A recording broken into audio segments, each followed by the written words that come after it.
우리 하나님은 우리의 연약한 마음까지도 꿰뚫어 보시는 분이십니다. 우리의 생각도 아시고 우리의 약함도 아시고 우리의 연약함이 하나님 앞에 가려지지는 않습니다. 오늘 말씀을 보면 하나님께서 이스라엘에게 말씀하시기를 너희가 왕을 세우려 한다면, 왕을 세우는 것은 하나님이 기뻐하시는 일이 아니었지만 이스라엘이 왕을 세우려 한다면 너희가 이런 일들을 조심해야 된다 경고하시는 말씀이에요. 이스라엘은 왕이 다스리는 나라가 아니라 하나님이 직접 통치하시고 다스리는 나라였습니다. 그들은 정확하게 나라라 그렇게 말할 수 없었고 오히려 신앙 공동체다 이렇게 이야기하는 게 맞습니다. 만약 이방 민족이 침입하게 되면 그들은 이스라엘 사람들은 함께 모여서 기도했고 하나님의 법궤를 앞세워서 하나님과 함께 나가 적을 맞서 싸웠어요. 신앙과 정치가 분리된 것이 아니라 신앙과 정치가 하나였던 신정 사회였던 것입니다. 그러나 이스라엘 사람들은 눈에 보이지 않는 하나님을 의지하기보다는 강력한 리더십을 원하게 됩니다.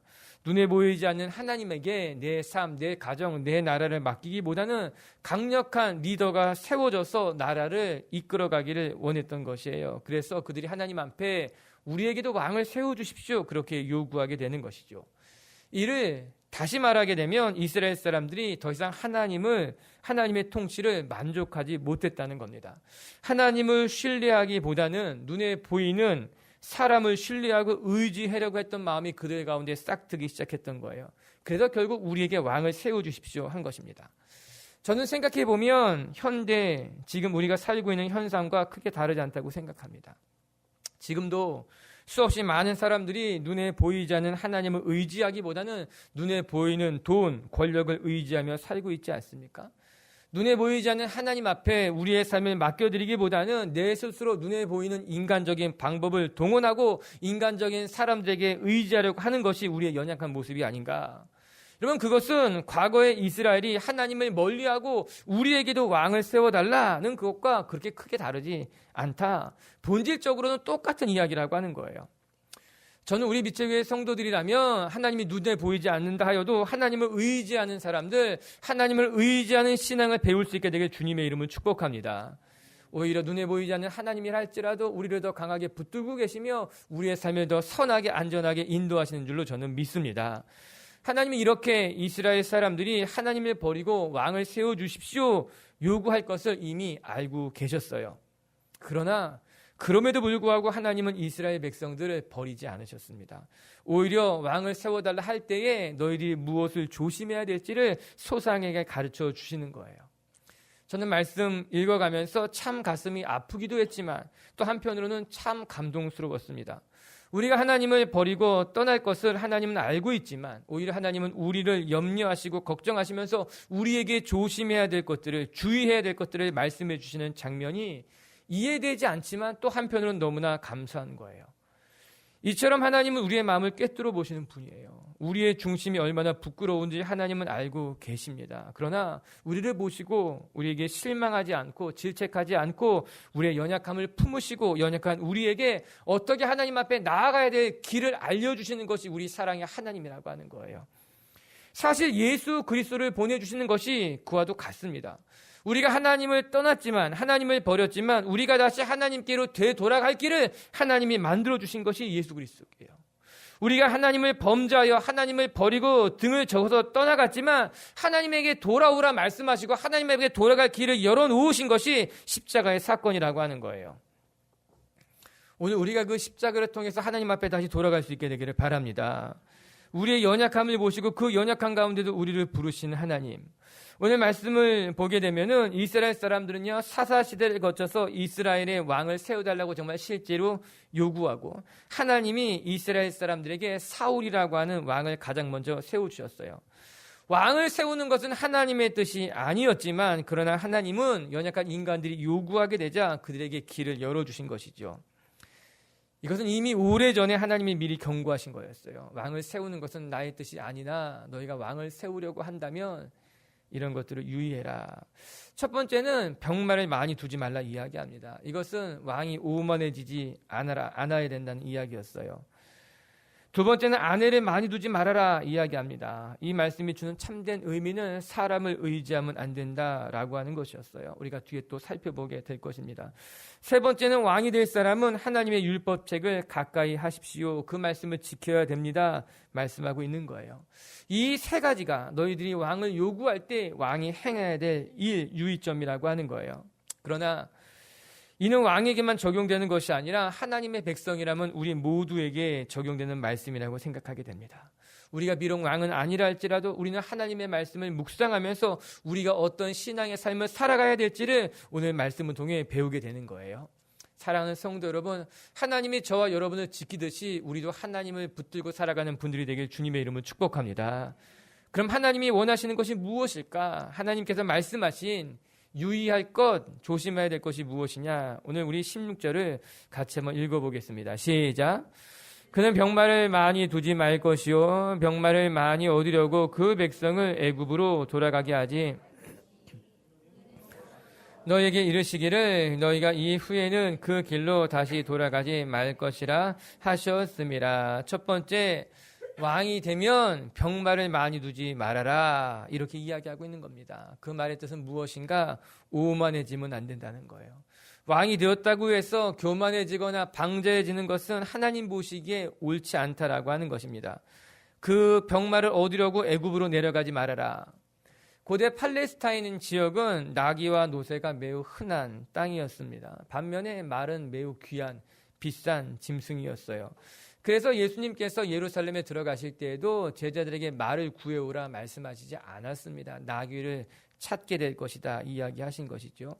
그만큼 팔레스틴 땅은 나귀나 노새는 흔하지만 흔히 볼 수 있는 거지만 이 말은 매우 귀하고 비싼 것이었죠. 따라서 말을 소유한다고 하는 것은 그 사람이 부와 어떤 권력, 힘을 가지고 있다는 것을 상징하는 것이었어요. 그렇기 때문에 왕이 되면 많은 사람들이 더 많은 말을 요구하게 되고 더 훌륭한 명말을 소유하고 싶어진다는 거예요. 그것을 통해서 자신이 가진 왕권, 권력, 힘을 사람들 앞에 자랑하게 된다라고 하는 것이죠. 지금이나 과거나 크게 다르지 않는 것 같아요. 여러분 지금도 내가 좀 성공하면 내가 좀 힘을 갖게 되면 좀 더 좋은 차, 큰 차를 통해서 내가 가진 것 자랑하고 싶을 때가 있는 것 보면 크게 사람은 변하지 않는다는 거예요. 힘을 가지면 자랑하고 싶어하고 그것을 통해서 나를 드러내고 싶어한다라고 하는 거예요. 그러나 이스라엘에 있어서 왕은 힘이나 부, 권력을 상징하는 존재가 아니었어요.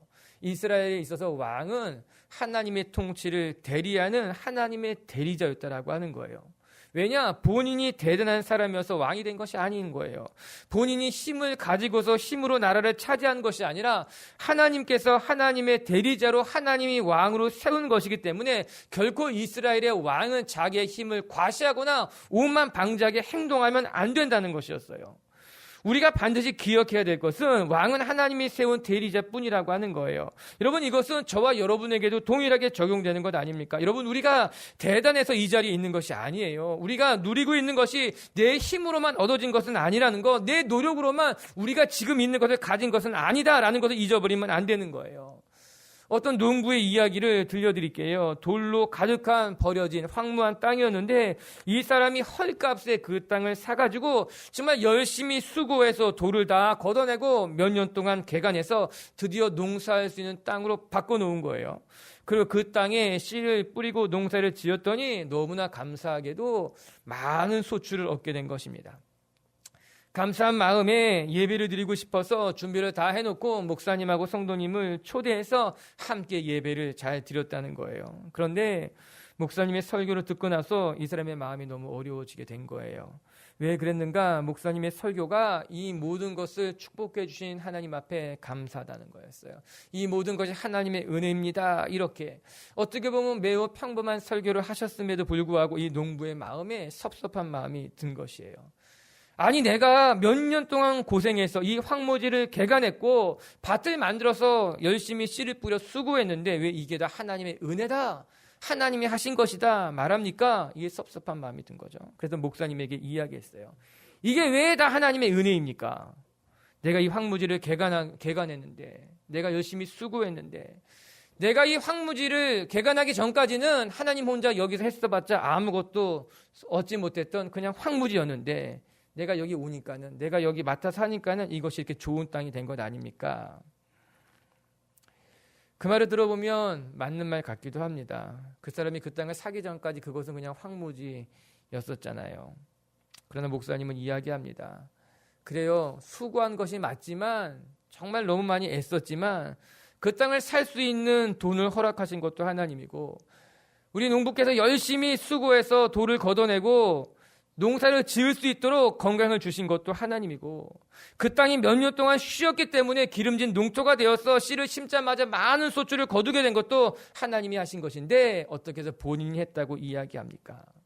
여러분, 저는 농부가 수고한 것이 없다는 말이 아닙니다. 농부는 정말 많이 수고했어요. 정말 애쓴 것이 맞아요. 그러나 그것을 자라가게 하신 것은 하나님이라고 하는 사실을 잊으면 안 된다고 하는 거예요. 하나님께서 농부를 통해서 자라가게 하셨고요, 열매 맺게 하셨다라고 하는 거예요. 하나님께서 때가 되면 비를 허락하신 것이었고, 하나님이 때가 되니까는 그 땅에 농부를 보내주신 것이고, 하나님이 때가 되니 그 대리자인 농부를 통해서 농사가 짓게 된 것이고, 하나님의 손과 발이 되어서 그가 수고하게 되자 하나님이 그 땅에 소출을 걷게 하신 것 아니겠습니까?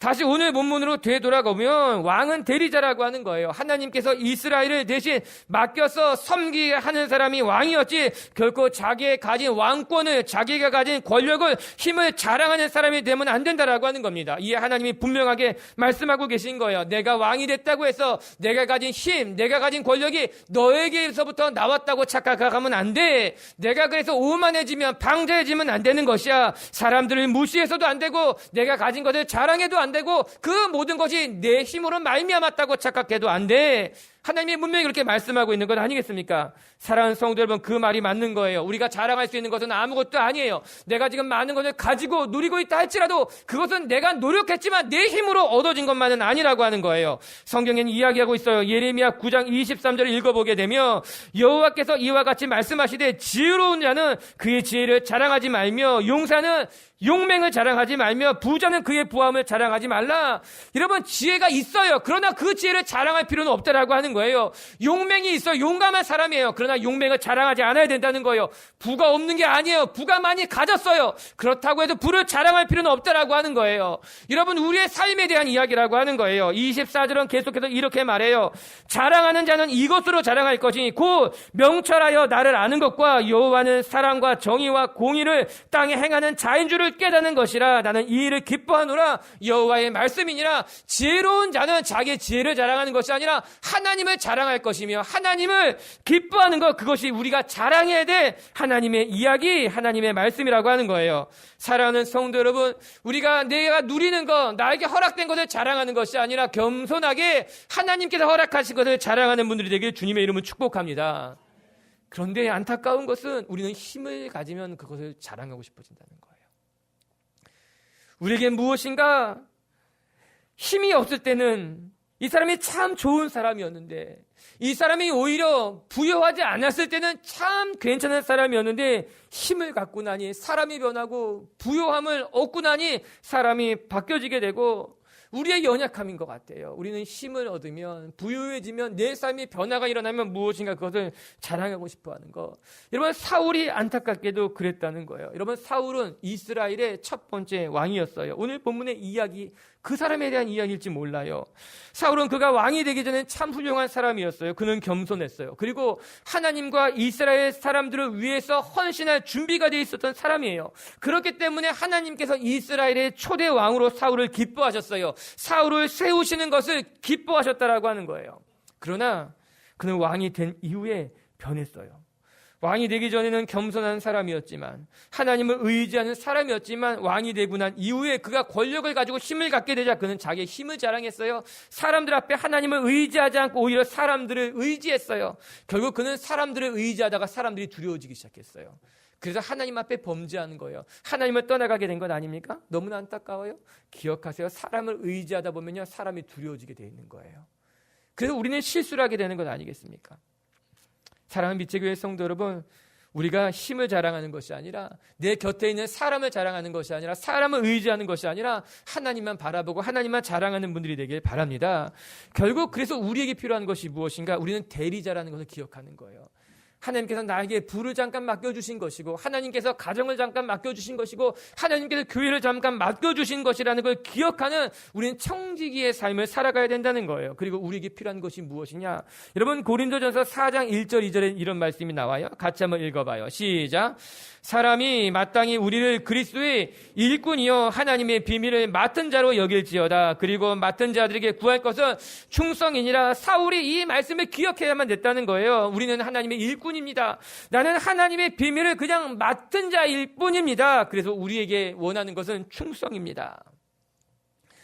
저는 저와 여러분이 그리고 우리 빛의 교회가 이렇게 하나님의 말씀 안에서 충성스러운 사람이다, 그렇게 칭찬 들을 수 있었으면 올 한 해가 가기 전에 그렇게 우리의 삶을 다시 한번 점검하고 쓰러지는 분들이 되길 주님의 이름으로 축복합니다. 두 번째, 하나님께서 이스라엘 사람들에게 주시는 경고는 아내를 많이 두지 말라는 거예요. 지금 시대에 아내를 많이 둔 사람들은 없습니다. 큰일 나죠. 하지만 이 말씀을 유심히 들여다볼 필요가 있어요. 이 말씀이 주는 참된 의미가 있어요. 그것은 사람을 의지하면 안 된다는 거예요. 사람에게 미혹될 것을 조심하라. 우리 17절을 같이 한번 읽어볼까요? 시작. 그에게 아내를 많이 두어 그의 마음이 미혹되게 하지 말 것이며 자기를 위하서 은금을 많이 쌓지 말 것이라. 아내를 많이 두어서 마음이 미혹되게 하지 말아라. 이 말은 1차적으로는 왕이 향락에 빠지지 않도록 주의해라, 이 말씀일 것입니다. 하나님은 이스라엘의 왕이 하나님의 대리자로서 이스라엘 백성들을 잘 돌보고 보살피는 그것을 원하셨던 거예요. 그러나 왕이 권력을 갖게 되면, 자칫 잘못하게 되면은 하나님의 백성을 돌보기보다는, 하나님의 나라를 섬기기보다는 자기 자신의 유익을 위해서 자기 향락에 빠질 수 있음을 유의 경고하고 계신 것 아니겠습니까? 우리에게 힘이 주어지면 우리는 그 힘으로 하나님의 뜻을 이루어가는 것이 마땅하지만, 오히려 그 힘에 빠져서 그 힘으로 말미암아 우리의 삶이 망가질 때가 있는 거예요. 여러분, 이는 역사를 통해서 어김없이 드러나는 현상이었어요. 여러분, 세상을 정복했던 모든 제국들은요, 그 제국을 이루기까지는요, 놀랍도록 하나가 됐어요. 힘을 모아서 각 나라들을 정복해 갔지만 정작 대제국을 완성한 이후에는 대부분 다 타락해서 그 강력한 나라를 이어가지 못했다는 거예요. 예수님의 시대에 로마 역시도 온 세상을 다 정복한 대제국으로 자리 잡았지만 결국 지도층의 몰락으로 말미암아, 향락으로 말미암아 이 로마가 무너지는 결정적인 계기가, 요소가 된 것 아니었겠습니까?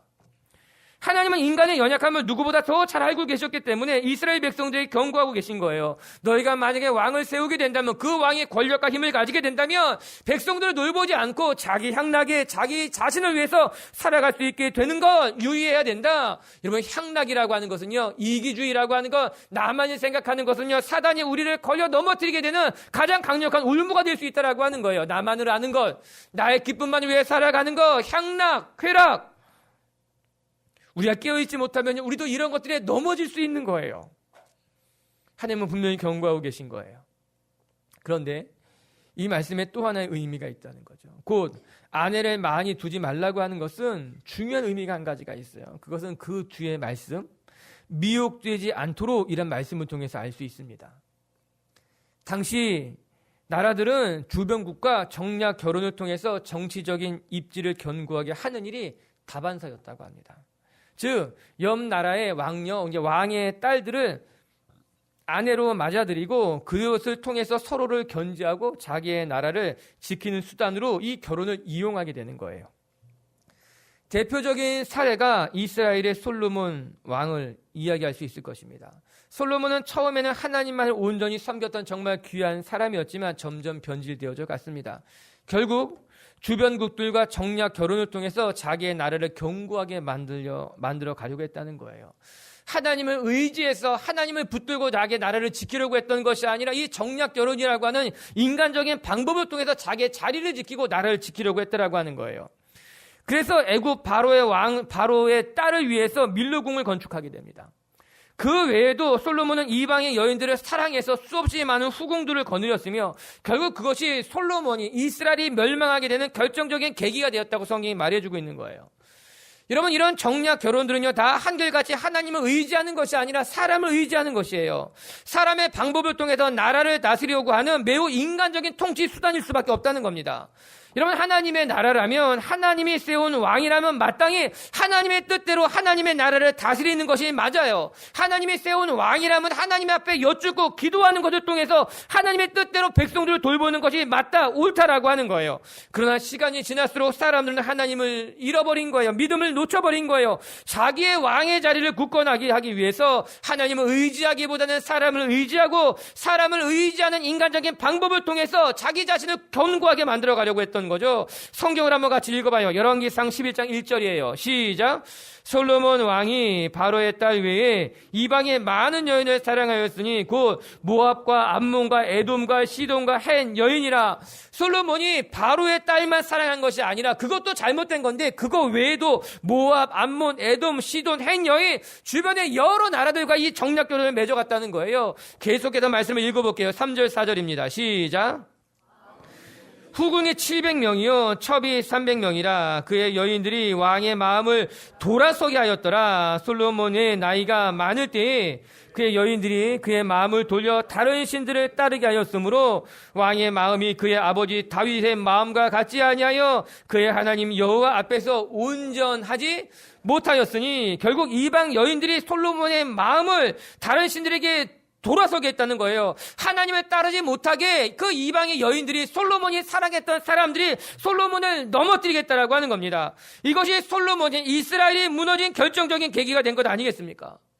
오늘 말씀을 생각해 보시기 바랍니다. 하나님의 경고가 정확했다라고 하는 거예요. 내가 아내를 많이 두게 되면 그들이 너를 미혹하게 할 거야. 너를 속일 거야. 너를 하나님에게서부터 떠나가게 할 것이야. 이야기하고 있는 것 아니겠습니까? 여러분, 우리가 우리 주변에 어떤 사람들을 두어야 되는지, 우리가 어떤 사람들과 어울려야 되는지는 매우 중요한 일일지 모릅니다. 우리가 어떤 사람들과 어울리는가, 우리가 어떤 사람들과 우리에게 모이는 시간들을 함께 보내는가, 여러분, 하나님의 사람들과 함께 해야 되는 거예요. 하나님의 사람들과 함께 할 때 우리는 하나님의 말씀을 묵상하게 되고요, 함께 기도하게 되고요, 함께 하나님의 꿈을 꾸게 되고요, 함께 하나님의 나라를 향해 달려가게 되는 거예요. 미혹되는 일들을 만나도 그 미혹되는 일들을 이겨나갈 수 있게 되는 것 아니겠습니까? 그래서 성경이 이야기하고 있는 거예요. 악인들과 함께 하지 말라는 거예요. 악인의 자리에 가지도 말라라고 하는 거예요. 악인의 길에 서지도 말라고 하는 거예요. 시편 1편 1절을 읽어봐요. 시작. 복 있는 사람은 악인들의 꾀를 따르지 아니하며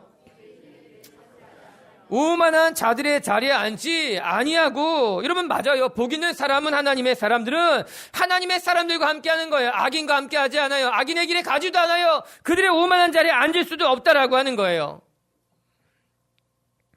우리는 사람을 의지하는 사람들이 아니라, 사람들을 바라보고 사는 사람들이 아니라, 주변에 보면요, 지나치게 사람을 좋아하는 사람들이 있어요. 사람을 좋아하는 것은 나쁜 일이 아닙니다. 여러분, 우리는 사람을 좋아해야 돼요. 서로 아껴주고 베풀고 돕고, 그것이 하나님이 원하시는 것이 맞아요. 그러나 문제는 사람을 지나치게 좋아한다는 거예요. 여러분, 사람을 지나치게 좋아하게 되면요, 하나님이 보이지 않습니다. 사람을 지나치게 의지하게 되면은 하나님이 보이지 않고 하나님을 의지하려고 하지 않게 된다는 거예요. 그래서 사람을 의지하는 것이, 사람을 지나치게 좋아하는 것이 우리를 넘어뜨리게 할 수 있는, 여러분, 결국 사람을 의지하면 사람 때문에 망하는 겁니다. 사람을 지나치게 좋아하면 사람 때문에 상처받게 된다라고 하는 거예요. 솔로몬의 문제가 무엇이었는가? 그는 사람을 지나치게 좋아했어요. 사람을 지나치게 의지했어요. 사람을 통해서 자기의 자리를 지키려고 했다고 하는 것, 하나님은 그것을 경고하고 계신 거예요.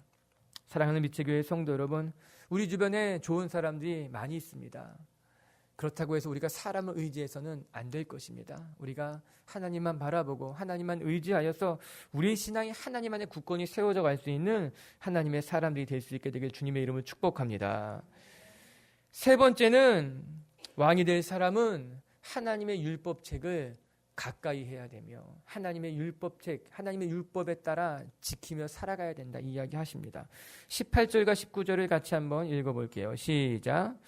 그가 왕위에 오르거든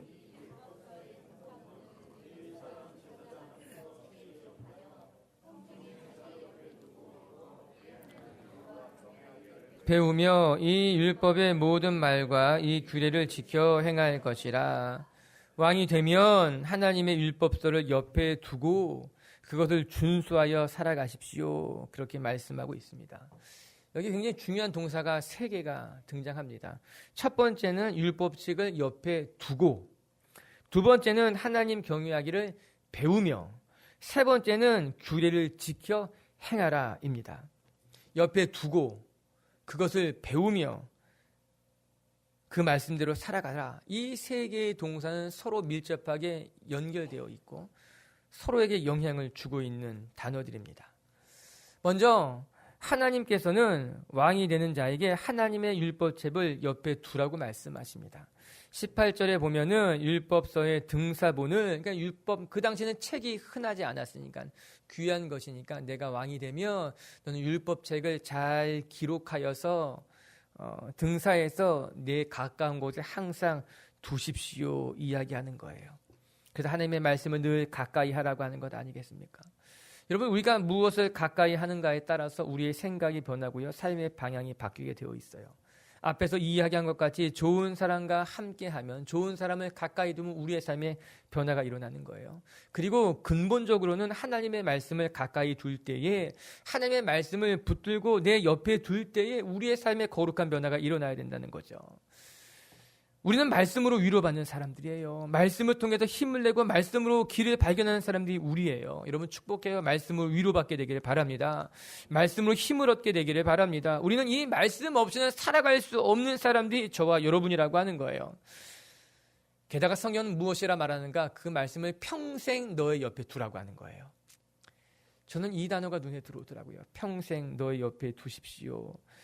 내가 잠시 은혜 받을 때만 열심히 말씀을 읽는 것이 아니라, 내가 좋을 때만 말씀을 가까이 하는 것이 아니라, 내가 슬플 때든 기쁠 때든 어려운 일을 만났을 때든 내 삶이 어떻든지 간에 늘 말씀을 가까이 두고 그 말씀을 보는 거예요. 묵상하는 거예요. 여러분, 눈에 말씀을 두어야 되는 거예요. 가까운 곳에 말씀을 써놓고 말씀을 붙이고, 그래서 그 말씀이 나를 다스릴 수 있도록 만들어가는 것이 얼마나 중요한지 몰라요.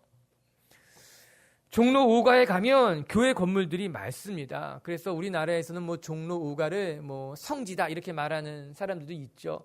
100주년 기념회관도 있고 여전도 회관도 있고 큰 교회들도 있고, 종로 5가에 가면 목사님들은 종로 5가를 종종 가게 되어 일들이 있기 때문에, 저도 전에 그 근처를 종종 갔었는데 거기 가면 구두 닦는 할아버지가 계셔요. 제가 요즘은 잘 안 가서 지금도 계신지 모르지만 전에 가면 늘 그곳에서 구두 닦으시는 할아버지가 계셨어요. 똑같은 장소에서 자판을 깔고 구두를 닦으셨어요. 그런데 그 할아버지는 손님이 없을 때는 큰 성경책을 늘 읽고 계셨어요. 아주 낮은 의자에 앉으셔서 손님 오기를 기다리면서 성경책을 읽다가 손님이 와서 의자에 앉아서 신발을, 이제 발을 자기 앞에 딱 내밀면 읽던 성경책을 멈추고 성경책이 뒤돌아 놓았어요. 이렇게. 그는 신발을 닦기 시작하는 거였어요.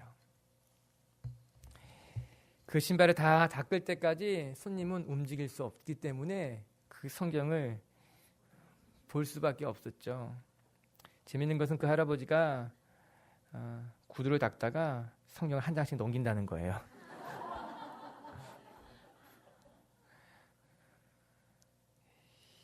이제 무언의 강요인 거죠. 읽었는지 안 읽었는지 모르지만 일단 성경을 한 장씩 이렇게 넘겨주시면서 구두를 이렇게 닦고 계시는 거예요. 저는 잠시 지켜보면서 마음에 큰 감동이 있었습니다. 성경을 늘 그렇게 가까이 하시는 모습이 너무나 존경스럽고, 또 누군가 손님이 오면 그 사람에게 강요 아닌 강요처럼 말씀을 보게 하시는 그 모습이 너무나 감동이 되는 거예요. 어쩌면 구두를 닦으시는 이유가 돈을 벌기 위함이 아니라 이렇게 살기 위함, 말씀을 보여주기 위한 것이 아닐까, 그런 생각도 하게 되었습니다. 우리 사랑하는 우리 빛의 교회 성도 여러분, 우리도 그렇게 성경을 늘 가까이 하는 분들이 되기를 바랍니다. 성경이 늘 우리 곁에 있어서 그 성경을 붙들고 그 그 성경 안의 말씀대로 살아가기를 몸부림친다면 하나님이 우리의 삶을 통해 놀랍게 역사하실 줄로 믿습니다. 두 번째는 배워야 된다는 거예요. 오늘 두 번째 동사는 배우다는 거예요. 하나님을 경외하는 법을 배우시라. 하나님의 말씀에 순종하는 법을 배우시라. 하나님의 역사를 경험하는 것도 중요하지만요, 하나님의 역사를 배우는 것도 필요하다라고 하는 거예요. 많은 신앙인들이, 성도들이 신앙생활을 감으로 해요. 신앙생활을 그냥 대충 한다는 거예요. 섬기는 것도 감으로 섬기고 신앙생활도 감으로 하는 거예요. 대충 이렇게 하면 되겠지, 대충 이렇게 예배드리면 되겠지, 대충 이렇게 기도하면 되겠지, 다 그냥 자기 느낌대로, 자기의 감대로 신앙생활 한다라고 하는 거예요. 근데 여러분, 신앙생활은 감으로 하는 게 아닙니다.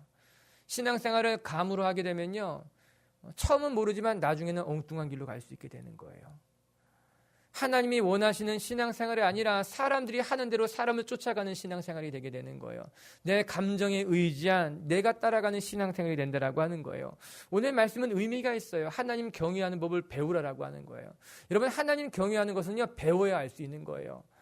하나님을 사랑하는 법도 배워야 할 수 있다라고 하는 거예요. 신앙생활도 우리가 배워야지만, 어떻게 신앙생활 하는 것이 정말 잘하는 것인지 배워야지만 그 신앙이 성장하고 자라갈 수 있는 거예요. 운동하는 사람들은요, 잘 배워야 되는 거예요. 제대로 배우지 않으면요, 열매를 맺을 수 없어요. 제대로 배우지 않으면 운동이 이렇게 늘지 않는다라고 하는 거죠.